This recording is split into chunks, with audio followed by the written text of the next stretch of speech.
नमस्कार, स्वागत है आपका। खबरें अभी तक देख रहे हैं आप, मैं आपके साथ मुमताज खान और मैं हाजिर हमेशा की तरह अपनी बेहद खास पेशकश खबर की तह तक लेकर आपके दरमियान।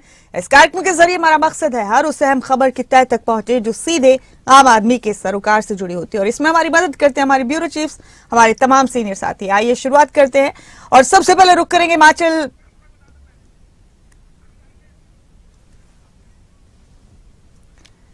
और ये आपको पहले हम आज की अहम खबरें बता रहे हैं, क्या क्या हो सकती है अहम खबरें। आज से संसद का बजट सत्र शुरू होगा और आज राष्ट्रपति का अभिभाषण होगा। और हरियाणा के मुख्यमंत्री मनोहर लाल कुरुक्षेत्र के दौरे पर पहुंचे हैं आज। इसकी तस्वीर आप देखिए। शाम को दिल्ली में एक बैठक करने वाले हैं मुख्यमंत्री मनोहर लाल। और हिमाचल प्रदेश में आज बड़ा फेरबदल हो सकता है। बीजेपी मीडिया कार्यशाला की ये तस्वीरें भी आप देखिए। हरियाणा समेत 6 राज्यों में बारिश भी हो रही है आज।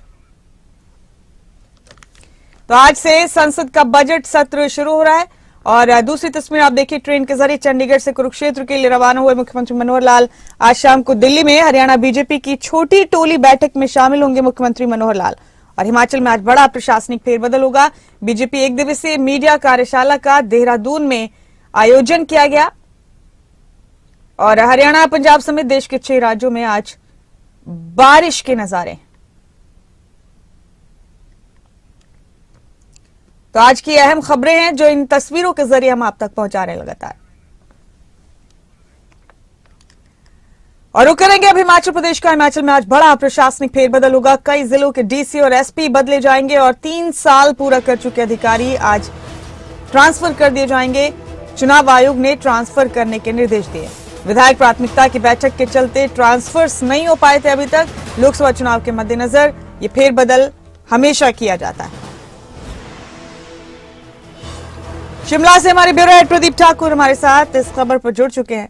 प्रदीप, आज बड़ा प्रशासनिक फेरबदल हिमाचल प्रदेश में किया जाएगा, खासतौर से वो तमाम प्रशासनिक अधिकारी जिन्हें एक ही जगह पर 3 साल का वक्त हो गया है। जाहिर सी बात है ये रूटीन का फेरबदल है जब चुनाव सर पर होते हैं। तो जरा तफसील से बताइए इस तब्दीली के बारे में।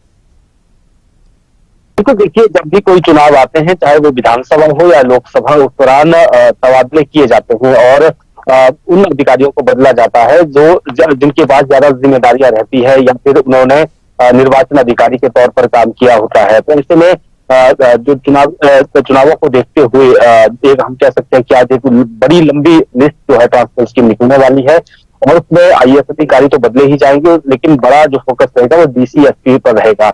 क्योंकि लेखी रहती है कि किस जिले में किस डीसी को लगाना है, किस एसपी को लगाना है। तो ऐसे में आज जो ट्रांसफर की लिस्ट निकलने वाली है उसमें कई जिलों के डीसी एसपी वो ट्रांसफर किए जाएंगे, उनको बदला जाएगा। कुछ ऐसे भी अधिकारी बदले जाएंगे जिनका संसदीय क्षेत्र जो है जो पड़ता है उस क्षेत्र से उनको दूसरे क्षेत्र में भेजा जाना है। हालांकि लोकसभा चुनाव होते हैं या कोई और विधानसभा होते हैं, उस दौरान ये रूटीन प्रोसेस होता है और चुनाव आयोग भी निर्देश देता है कि अगर ऐसी ट्रांसफर नहीं की जाती है तो जब चुनाव आयोग फिर अपने आप ट्रांसफर करना शुरू कर देता है। तो उससे पहले सरकार कोशिश करती है कि एक टेम्परेरी एडजस्टमेंट जो है इनकी कहीं की जाए, और कई बार फंड के अधिकारी भी बदलना पड़ता है। तो आज ये ट्रांसफर की लिस्ट आने वाली है और प्रोसेस हालांकि 2 दिन पहले से शुरू हो चुका है। पहले वीडियो बदले गए, उसके बाद एसडीएम मुंशी की ट्रांसफर निकली है, डीएम की ट्रांसफर भी लिस्ट निकलने वाली है। इसके साथ साथ जो है आईएएस अधिकारियों को बदला जा रहा है।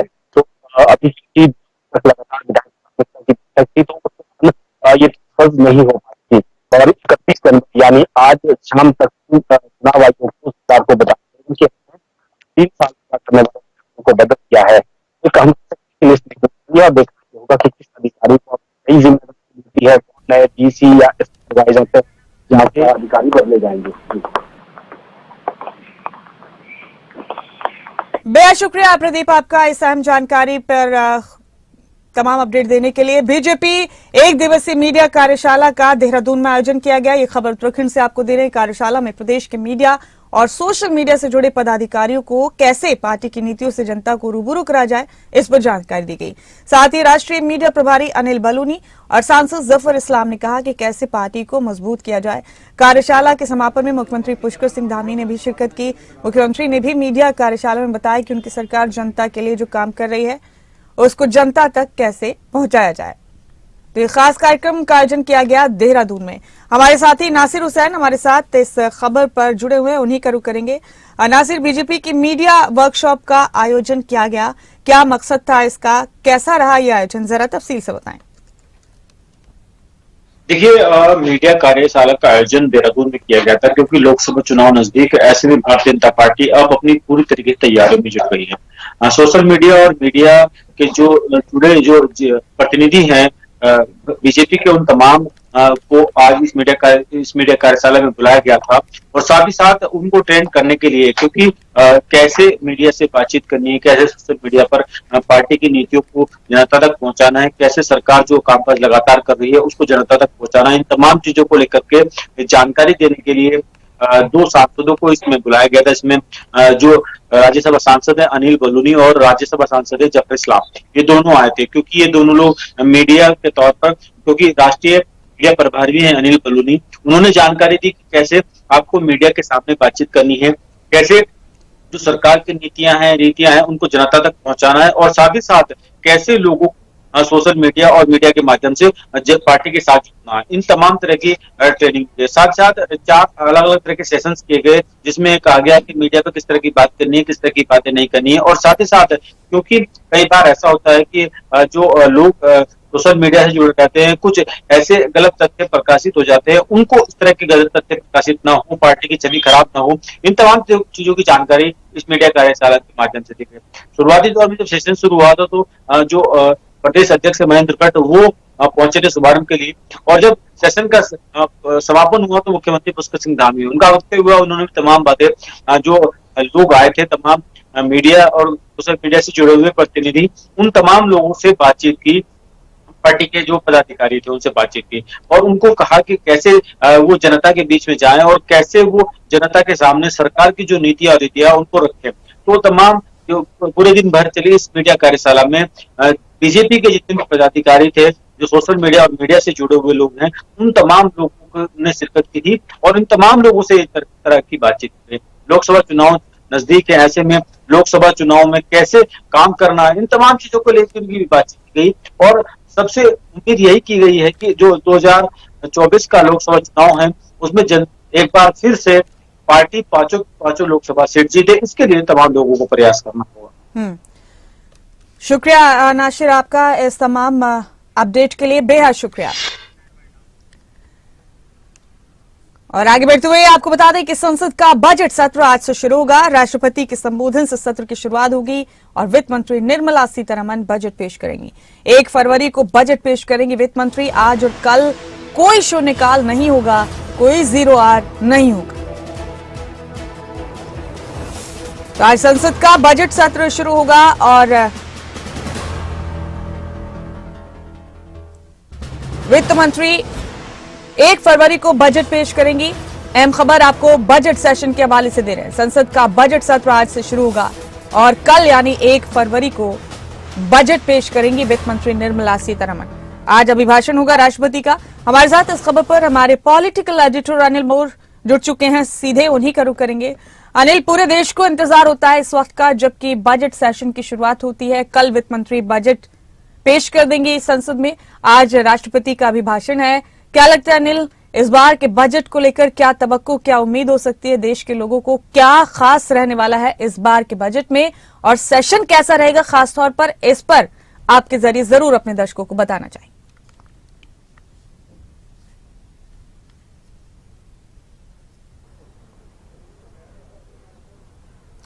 देखिए, बजट सत्र की आज से शुरुआत होने जा रही है। बजट सत्र की जो शुरुआत है राष्ट्रपति के अभिभाषण के साथ 11 बजे शुरुआत होगी। राष्ट्रपति का अभिभाषण रहेगा और जो बजट है कल पेश किया जाएगा। वित्त मंत्री निर्मला सीतारमण की तरफ से कल अंतरिम बजट पेश किया जाएगा क्योंकि लोकसभा चुनाव आ रहे हैं। लोकसभा चुनाव से पहले ये सरकार का अंतिम बजट और अंतरिम बजट रहेगा और जो पूर्ण बजट है वो लोकसभा चुनावों के बाद जब सरकार का गठन हो जाएगा उसके बाद पूर्ण जो बजट है वो पेश किया जाएगा। अंतरिम बजट है, अंतरिम बजट में देखना होगा कि किस तरीके से जो उम्मीदें हैं प्रदेश की जनता लगा कर बैठे, क्योंकि जो अंतरिम बजट है तो ऐसे में कहीं ना कहीं ज़्यादा संभावना नहीं होती, क्योंकि ज़्यादा इसमें घोषणाएं नहीं होनी होती, क्योंकि ज़्यादा घोषणाएं होती है तो कहीं ना कहीं फिर विपक्ष की तरफ से इस पर सवाल खड़े किए जाते हैं कि चुनाव से पहले अंतरिम बजट था। तो अब देखना है कि कल जो अंतरिम बजट है उससे देश किस तरीके से उम्मीदें रखे। 9 फरवरी तक बजट सत्र चलेगा, ज्यादा लंबा बजट सत्र नहीं है। हालांकि जो विपक्ष है, विपक्ष की कोशिश रहेगी कि जो अंतिम सेशन है, अंतिम बजट सत्र है, लोकसभा चुनाव से पहले सत्र है, तो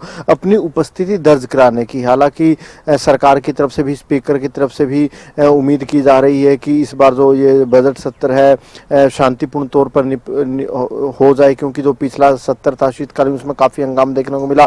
150 के करीब सांसदों का निलंबन हुआ था। हालांकि सत्र से पहले उन सांसदों का जो निलंबन है वो वापस ले लिया गया था। कल सर्वदलीय बैठक भी हुई थी। सर्वदलीय बैठक में भी कहीं ना कहीं राजनाथ सिंह की तरफ से विपक्ष से उम्मीद की गई थी कि जो है बजट सत्र है इसमें ज्यादा हंगामा देखने को न मिले, एक फ्रूटफुल जो सेशन है वो देखने को मिले।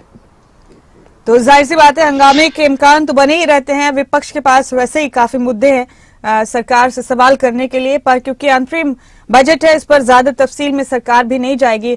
अनिल, क्या लगता है आपको, कौन से ऐसे मुद्दे हैं इस बार जिन्हें लेकर विपक्ष सरकार पर हमलावर होगा?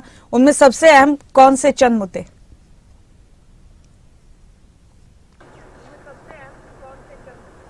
देखिए, विपक्ष कई मुद्दों पर सरकार को घेरेगा। सबसे पहले तो विपक्ष की तरफ से ईडी के मुद्दे पर सरकार को घेरा जाएगा, क्योंकि लगातार विपक्षी दलों के नेताओं से जो ईडी की पूछताछें चल रही है, लालू प्रसाद यादव की बात करें, तेजस्वी की बात करें, वेस्ट बंगाल की बात करें, झारखंड के मुख्यमंत्री की बात करें, तमाम राज्यों में ईडी की कार्रवाई चल रही है। तो ईडी के मुद्दे पर हंगामा देखने को मिल सकता है। ईडी के मुद्दे पर लगातार विपक्ष सरकार को घेर रहा है। विपक्ष का कहना है कि सरकार ईडी का गलत इस्तेमाल करती है। तो ईडी के मुद्दे पर जिस तरीके से विपक्षी दलों के नेताओं से बातचीत जांच चल रही है ईडी की, दिल्ली के मुख्यमंत्री अरविंद केजरीवाल से भी ईडी पूछताछ करना चाहते हैं। तो ईडी के मुद्दे पर विपक्ष सरकार को घेरेगा। इसके अलावा चाहे महंगाई का मुद्दा हो, रोजगार का मुद्दा हो, वो मुद्दे भी छाए रहेंगे। मणिपुर की घटना का मुद्दा भी एक बार फिर सदन में छा सकता है।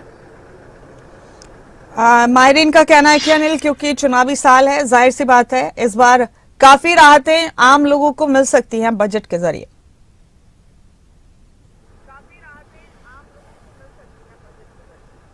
देखिए, बिल्कुल अंतरिम बजट है, देखना होगा कि किस तरीके से राहत है, क्योंकि अंतरिम बजट है तो सरकार भी नहीं चाहेगी कि किसी तरीके का बोझ जनता के ऊपर डाला जाए। अब राहत किस तरीके से मिलती है जनता को, वो देखने वाली बात होगी, क्योंकि विपक्ष भी सरकार से सवाल पूछेगा कि जो 5 साल मोदी सरकार के पार्ट 2 के रहे, जो चुनावी वायदे बीजेपी ने किए थे, जो रोजगार देने की बात कही थी, महंगाई भी चरम पर है, तो विपक्ष की तरफ से ये तमाम सवाल सरकार से पूछे जाएंगे। वहीं जैसे मैंने आपको बताया कि अंतरिम बजट है, महीने के अंदर तकरीबन मोटा मोटा महीना मान के चलिए कि महीने के आसपास जो है चुनाव आचार संहिता वो लग जाएगी। तो ऐसे में सरकार भी जनता के ऊपर किसी तरीके से बोझ तो नहीं डालेगी। राहत किस तरीके से सरकार आम जनता को देती है वो देखने वाली बात रहने वाली है। ठीक है अनिल, आपका बेहद शुक्रिया। हम आपसे अपडेट लेते रहेंगे, बेहद शुक्रिया आपका। और आगे बढ़ते हुए हम आपको बता दें कि ट्रेन के जरिए चंडीगढ़ से कुरुक्षेत्र के लिए रवाना हुए मुख्यमंत्री मनोहर लाल कुरुक्षेत्र यूनिवर्सिटी में एक किताब का विमोचन करेंगे। सेम हरियाणा 6 खट्टर पुस्तक का भी विमोचन करेंगे।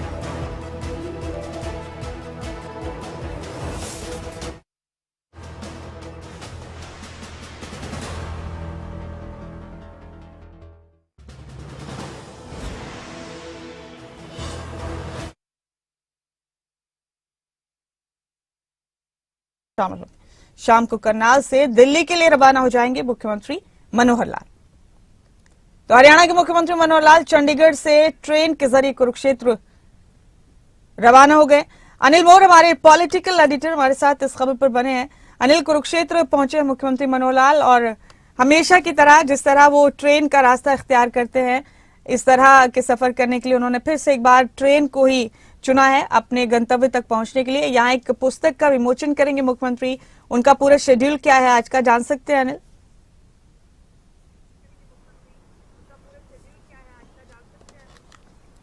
देखिए मुमताज, मुख्यमंत्री मनोहर लाल एक बार फिर रेल के जरिए सफर कर रहे हैं। मुख्यमंत्री ट्रेन के जरिए कुरुक्षेत्र पहुंचे हैं। चंडीगढ़ जहां हल्की बूंदाबांदी हो रही थी, लोगों से मुख्यमंत्री ने रेलवे स्टेशन पर बातचीत की, मुलाकात की। फिर उसके बाद मुख्यमंत्री कुरुक्षेत्र पहुंचे। मुख्यमंत्री कुरुक्षेत्र में रहेंगे। कुरुक्षेत्र में मुख्यमंत्री को किताब का विमोचन करना है, जो किताब है हरियाणा सिख एंड खट्टर, ये किताब का नाम है। इस किताब का मुख्यमंत्री विमोचन करेंगे। इस किताब में मुख्यमंत्री मनोहर लाल के बारे में, सिख समाज के बारे में काफी कुछ हो सकता है। मुख्यमंत्री कुरुक्षेत्र के बाद सीधा मधुबन करनाल जाएंगे। मुख्यमंत्री को मधुबन में हिप्पा के एक कार्यक्रम में शिरकत करनी है। उस कार्यक्रम में शिरकत करने के बाद मुख्यमंत्री दिल्ली पहुंचेंगे। मुख्यमंत्री तकरीबन 5 बजे के आसपास दिल्ली पहुंच जाएंगे। मुख्यमंत्री दिल्ली में एक पार्टी की बैठक लेंगे, जो छोटी टोली की बैठक है वो दिल्ली में होगी। लोकसभा चुनाव को लेकर बीजेपी की वो बैठक होनी है, जिसमें मुख्यमंत्री लोकसभा चुनाव को लेकर चर्चा करेंगे। मुख्यमंत्री दिल्ली में आज रहेंगे, तो ऐसे में ये भी संभावना है कि मुख्यमंत्री केंद्रीय नेताओं से मुलाकात भी कर सकते हैं। ठीक है आपने अनिल, और आज का शेड्यूल उनका काफी मसरूफ रहने वाला है, और उन्होंने इस दौरान ये भी कहा कि इस बार बजट जो है वो गरीबों के हित का होगा। आगे बढ़ेंगे अनिल, आप बने रहे हमारे साथ। हम अगली खबर पर भी आपका रुख करेंगे। दिल्ली में हरियाणा बीजेपी छोटी टोली की बैठक है आज, और बैठक में हिस्सा लेंगे मुख्यमंत्री मनोहर लाल। बीजेपी प्रदेश अध्यक्ष नायब सैनी इस बैठक में मौजूद रहेंगे। हरियाणा बीजेपी पे प्रभारी भी इसमें मौजूद रहेंगे। लोकसभा चुनाव को लेकर इस बैठक में चर्चा की जाएगी। अनिल मोर हमारे पॉलिटिकल एडिटर मुसलसल हमारे साथ बने हुए हैं। छोटी टोली की बैठक का आयोजन दिल्ली में किया जा रहा है। अनिल, जान सकते हैं छोटी टोली क्या है, किस तरह की ये बैठक होगी, क्या चर्चाएं होंगी आज के इस बैठक में? मुख्यमंत्री खुद पहुंचेंगे इस बैठक में।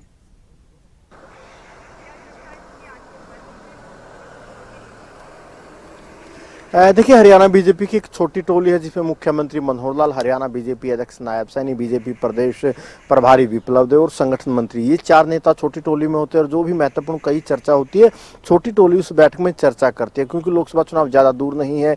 बीजेपी ने हरियाणा में सभी लोकसभा सीटों पर चुनावी कार्यालय कल खोल दी है। कल एक साथ सभी लोकसभा सीटों पर चुनावी कार्यालय खोल दी है। अब आगे किस तरीके से बीजेपी की रणनीति रहेगी लोकसभा चुनाव को लेकर, इसी रणनीति को लेकर आज छोटी टोली की दिल्ली में बैठक होनी है। शाम को दिल्ली में बैठक होगी।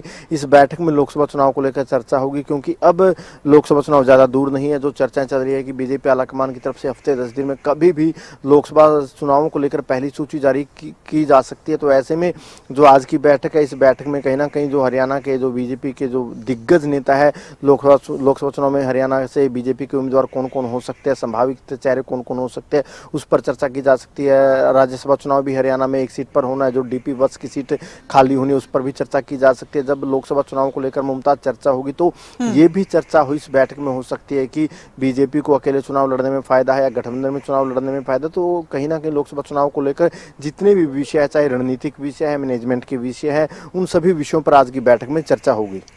जाहिर अनिल, बीजेपी पूरी तरह से एक्टिव मोड में है। कल 10 के 10 लोकसभा में बीजेपी ने अपने कार्यालयों का उद्घाटन भी किया। तमाम बड़े चेहरों ने इन कार्यालयों का उद्घाटन किया, और मुख्यमंत्री ये भी कहते हुए नजर आए कि सभी 10 सीटों पर हम जीत दर्ज करेंगे। आज दिल्ली में बैठक है, और बैठकों का, मुलाकातों का, चर्चाओं का ये दौर लगातार जारी है भारतीय जनता पार्टी में। अनिल, किसी भी सूरत हल्के में लेने को तैयार नहीं है भारतीय जनता पार्टी चुनाव को। हालांकि अभी चुनाव की तारीखों का, चुनाव के वक्त का ऐलान होना बाकी।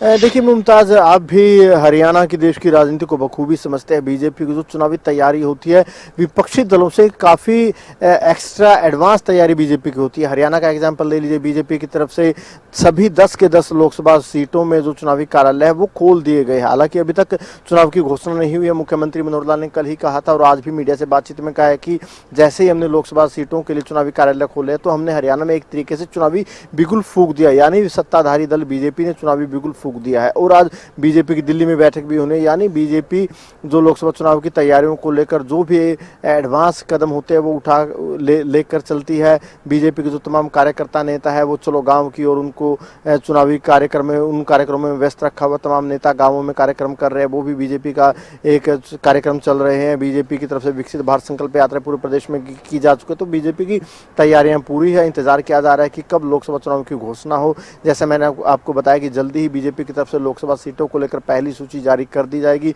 उस सूची में हरियाणा से क्या कोई उम्मीदवार की घोषणा की जाएगी, वो भी महत्वपूर्ण रहने वाला है। शुक्रिया अनिल, आपका इस खबर की तह तक पहुंचने के लिए बेहद शुक्रिया आपका। और अब हम रुख करेंगे पंजाब का सभी जिलों के डीसीज के साथ आज बैठक करेंगे मुख्यमंत्री भगवंत मान। मुख्यमंत्री ने बैठक बुलाई है और बैठक में विकास कार्यों की समीक्षा की जाएगी। 12 बजे पंजाब भवन में ये बैठक होगी। तो मुख्यमंत्री सभी जिलों के डीसी के साथ बैठक करेंगे और जिलों में चल रहे विकास कार्यों का जायजा लेंगे। बैठक में विकास कार्यों की समीक्षा की जाएगी। 12 बजे पंजाब भवन में ये बैठक होगी। सभी जिलों के डीसी इस बैठक में मौजूद रहेंगे और जिलों में चल रहे विकास कार्यों का जायजा लिया जाएगा मुख्यमंत्री भगवंत मान की तरफ से। पंजाब से दे रहे हैं आपको ये अहम खबर। पंजाब के हवाले से अहम खबर है, मुख्यमंत्री भगवंत मान ने सभी जिलों के डीसी को बैठक के लिए बुलाया है। डिप्टी कमिश्नर्स की इस बैठक में मुख्यमंत्री भगवंत मान जिलों में चल रहे विकास कार्यों का जायजा लेने वाले। सीएम भगवंत मान ने यह बैठक बुलाई है और सभी जिलों के डीसी इस बैठक में शामिल होंगे। विकास कार्यों की समीक्षा की जाएगी। इस बैठक में जायजा लिया जाएगा। दोपहर 12 बजे का वक्त रखा गया है इस बैठक के लिए और पंजाब भवन में यह बैठक बुलाई गई। ये बैठक पंजाब भवन में बुलाई गई है। सभी जिलों के डीसी इस बैठक में मौजूद रहेंगे। विकास कार्यों का जायजा लिया जाएगा। बता दें आपको कि भगवंत मान अक्सर इस तरह की बैठकें बुलाते रहते हैं और अब फिलहाल उन्होंने पंजाब के सभी जिलों के डिप्टी कमिश्नर्स के साथ बैठक बुलाई है। 12 बजे का वक्त रखा गया है इस बैठक के लिए और पंजाब भवन में इस बैठक का आयोजन किया जाएगा। बैठक का मकसद है कि जिलों में चल रहे विकास कार्यों की समीक्षा की जाए, जायजा लिया जाए विकास कार्यों का।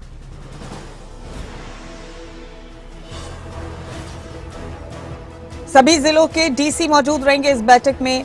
12 बजे का वक्त रखा गया है। पंजाब भवन में इस बैठक का आयोजन किया जाएगा और मुख्यमंत्री भगवंत मान डिप्टी कमिश्नर के साथ खुद इस बैठक में मौजूद रहेंगे और जिलों में चल रहे विकास कार्यों का जायजा लेंगे। तो सभी जिलों के डीसी मौजूद रहेंगे इस बैठक में। काफी एक्टिव नजर आ रहे हैं पिछले कुछ वक्त से भगवंत मान। सीएम भगवंत मान एक बार फिर ये बैठक बुलाई है, मीटिंग बुलाई है सभी जिलों के डिप्टी कमिश्नर्स के साथ। दोपहर 12 बजे पंजाब भवन में बैठक होगी। और आगे बढ़ते हुए बता दें आपको कि हरियाणा समेत चंडीगढ़ में मौसम का मिजाज बदल गया है। कई जगह पर बारिश शुरू हो गई और मौसम विभाग ने हरियाणा में आज खराब मौसम का ऑरेंज अलर्ट जारी किया है। प्रदेश के 6 जिलों में बारिश के साथ ही ओले गिरने की संभावना है। 40 किलोमीटर प्रति घंटे की रफ्तार से तेज हवाएं भी चलेंगी। पंचकुला, अंबाला, कुरुक्षेत्र, कैथल और करनाल साथ ही यमुनानगर को अलर्ट मोड पर रखा गया है। तो चंडीगढ़ समेत हरियाणा में भी कई जगह बारिश हुई है और हरियाणा के 6 जिलों को अलर्ट पर रखा गया है। हरियाणा समेत चंडीगढ़ में मौसम का मिजाज बदल गया है। हरियाणा में आज खराब मौसम को लेकर ऑरेंज अलर्ट जारी किया गया है। ये भी आपको बता दें कि हरियाणा में 40 किलोमीटर प्रति घंटे की रफ्तार से हवाएं चलेंगी। पंचकुला, अंबाला, कुरुक्षेत्र, कैथल, करनाल और यमुनानगर जिलों में अलर्ट जारी किया गया है मौसम को लेकर।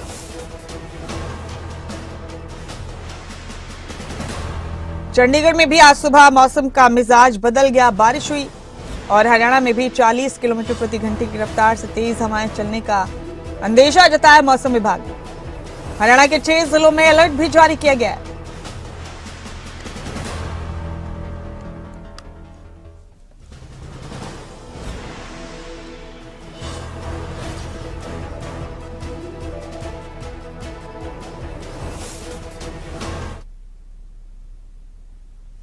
शुरू हो चुकी है। एक तरफ जहां कोहरे का कहर जारी था, वहीं अब जो तेज हवा है वो शुरू हो चुकी है। साथ में जो मौसम है बरसात का वो भी शुरू हो चुका है। मेरे पीछे आप देख सकते हैं किस प्रकार जो बारिश है वो लगातार देर रात से कैथल के अंदर चल रही है। देर रात एक बार मौसम का बदलाव जरूर हुआ था, तेज हवा जरूर चली थी, लेकिन उसके बाद जो बरसात है वो भी लगातार जारी है। उसको लेकर जो बात करें बुजुर्गों की, बच्चों की, तो वो अलाव का सहारा लेते हुए नजर आ रहे हैं। और साथ में जो मौसम का बदलाव है उसको लेकर भी जो बीमारियों की बात करें, तो ओपीडी की बात करें तो वो भी बढ़ती हुई दिखाई देगी। और उससे बात करें धुंध का कोहरे की, तो कोहरा अब भी नजर आ रहा है। साधनों को चलते वक्त भी काफ़ी परेशानियों का सामना यहाँ करना पड़ रहा है, क्योंकि 10 मीटर तक की दूरी तक की जो साधन है वो दिखाई दे रहे हैं, उसके बाद साधन दिखाई नहीं दे रहे हैं। तो कहर है, उस कहर बरपा भी रहा है, लगातार दुर्घटनाएं कैथल के अंदर बढ़ती हुई दिखाई भी दे रही है। रैन बसेरे की अगर हम बात करें तो रैन बसेरे को लेकर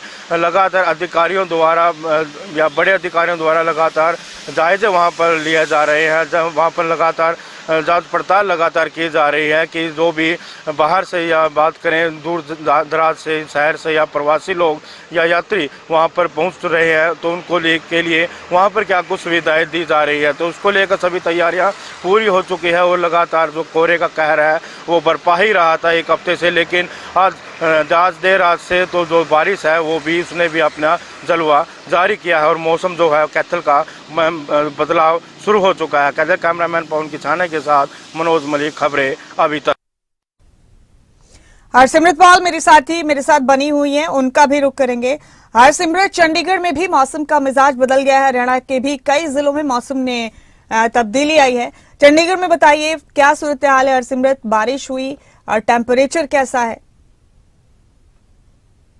मुमताज, आपको बता दें कि अगर बारिश की बात की जाए तो आज सुबह से ही हल्की जो बुहार है वो चंडीगढ़ में होती हुई दिखाई दे रही है। वही चंडीगढ़ का मौसम जो है वो बदल गया है क्योंकि छींटाकशी जो है वो शुरू हो गई है। आपको बता दें कि मौसम माहिरों की तरफ से मौसम में जो है 4 फरवरी तक तब्दीली बताई है और उनका कहना है कि लगातार 4 दिन तक जो है मौसम ऐसा ही रहने वाला है, बीच बीच में बूंदाबांदी होगी। कई जगहों पर ओलावृष्टि की भी बात जो है वो सामने आई है। और इसके अलावा आपको ये भी बता दें कि 1 और 2 तारीख को कोहरा छाने की भी बात कही गई है मौसम माहिरों के द्वारा। इसके अलावा 40 किलोमीटर प्रति घंटा की रफ्तार से जो है वो शीत लहर चलने की संभावना भी बताई गई है। यानी कि जो 4 दिन रहने वाले हैं मौसम के, ये बेहद खराब रहने वाले हैं और इसमें भी अपना सेहत का ध्यान लोगों को रखने के लिए कहा गया है, क्योंकि जिस तरह से मौसम में तब्दीली देखने को मिल रही है तो इसमें ऐसा है कि ज्यादातर लोग जो हैं वो बीमारी की चपेट में आ सकते हैं, वायरल की चपेट में आ सकते हैं, तो इनका ध्यान रखने के लिए भी कहा गया है। और फिलहाल जो मौसम है ऐसा ही रहेगा, टेम्परेचर जो है उसमें जरूर कमी देखने को मिलेगी और लोगों को कहीं ना कहीं कोहरे से भी राहत मिलेगी। बेहद शुक्रिया हरसिमरत, इस जानकारी के लिए आपका बहुत बहुत शुक्रिया। और इसी के साथ खबर की तह तक में आज मेरे साथ इतना ही। मुझे दें इजाजत, अपने सभी साथियों का शुक्रिया अदा करती हूँ। बहुत शुक्रिया आप सभी का। तमाम अहम खबरों के लिए आप बने रहें खबरें अभी तक के साथ।